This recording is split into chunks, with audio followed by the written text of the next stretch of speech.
Hello guys, BladeArts here. This is me playing the experience beta test for Kingdom Under Fire 2. This is the level 10 mission, and this is the first mission I've done co-op. So I wanted to see how that would go. And I just joined a random person's party. I set it to 2 players. I think for this one you can actually set it to 4, but me and this other person. I don't know if it adjusts the difficulty of the mission, or if you can just make a mission really easy by sending in 4 people.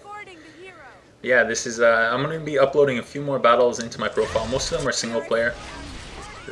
Tomorrow is going to be the last day of the beta, so I'll have 6 more hours. I'll try to get into some more group battles, see how that works out. But this was just the first co-op that I did with somebody else.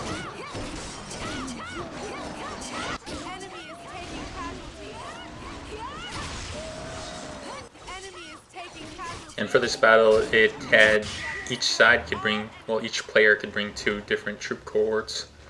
Of course, I brought my 2 elf guardians, elf ground troops, and he brought musketeers and soldiers.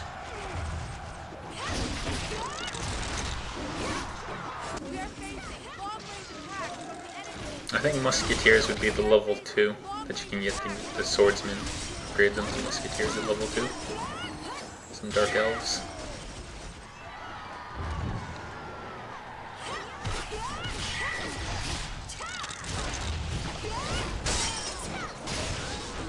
I think as the game goes on, you'll be able to customize your armies a lot different, and possibly even get orcs and elves and everything, dark elves into your army.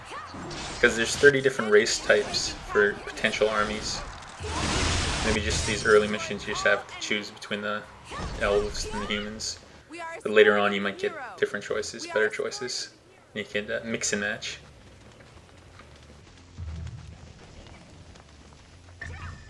One thing I love about this game, the scale of the battles is awesome. If you're just checking this out, you can see how many units are on screen, at least 100. And that just gets way more wild later on. As for lag, highest graphics, I'm not getting too much frames per second. It is kind of slowing me down, and later on I did turn it down a notch. It's not the game. I don't think it's the game. I think it's just my computer is not really that high end. So of course you're gonna have stuttering if you try to go full graphics on a medium range rig.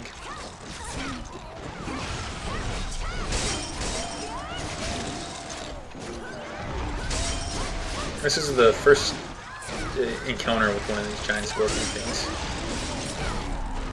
And I think if you did have one of these in your army, it would count as an entire troop slot. So you wouldn't get if you did put a scorpion in your army or some other giant unit, it would just be it by itself and not take up,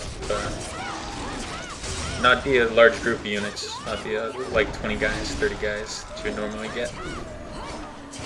So you can really customize your army like that. You just have a couple of battalions of soldiers, archers, mages, cavalry, and then you can also just get those special units that take up entire slots and are extra powerful because they can engage normal ground troops easy. Like if I just let my own soldiers take down these scorpions, they take forever and they'd probably lose a lot. But as a hero, you get your hero into the battle. That was just a quick show of the RTS elements. Right now it's kind of, well, we only have 2 units, so you can't really do much tactically. It's just, what can you really do except send them into battle, right?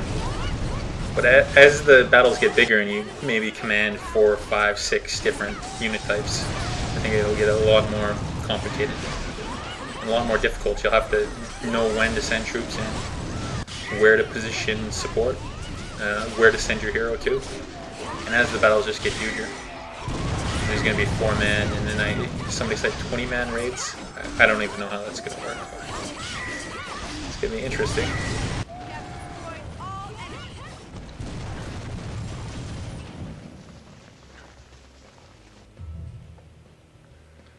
Also, when I get on tomorrow, I'll try to get some PvP matches. I do have some recordings that I'm going to upload later today. It's just story mission, stuff like that. But tomorrow I'll try to get some PvP matches in. I saw somebody in town, they were talking about guild versus guild, so guild versus guild, they were trying to test that in fight with their each guilds and everything. So it'll be interesting to see how that works. I'm not going to be testing guild versus guild, but I'll see if PvP is on. I imagine a lot of people just are already max level, so it'd be kind of hard to fight against them, but we'll see how the matchmaking works. Or if there even is any matchmaking, or if it's just based on level. So you'd face other level 18, level 20s, things like that. Of course, this is a beta test, so it's going to be pretty bare bones.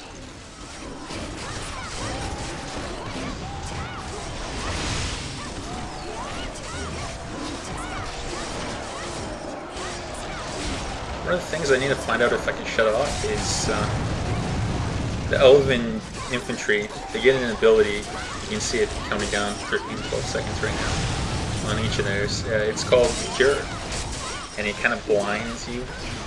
Well, it doesn't blind any of the enemies or anything, it just cures a random unit, friendly unit, but it makes a giant animation over the top. You can't see shit. It's pretty blinding. So I'm going to see if I can adjust that, or at least maybe give them a different ability so they don't even use Cure at all.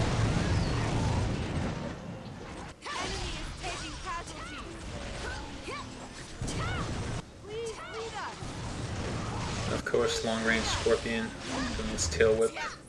You can dodge it, you can evade it, but I get hit by this a couple times. Doesn't hurt my hero that bad. Even my ground troops cured me. We are engaged in melee combat with the enemy. We are engaged in melee combat with the enemy. So after the first day where I was DCing 60 times, so many times, I just really wanted to play. I spent 6 hours DCing. They released a quick patch that fixed all the issues for me. I never DC'd again after that. So I'm really happy that they did that on the second day, so I could at least get a feeling for the game. And I gotta say, I'm pleasantly surprised. I like it.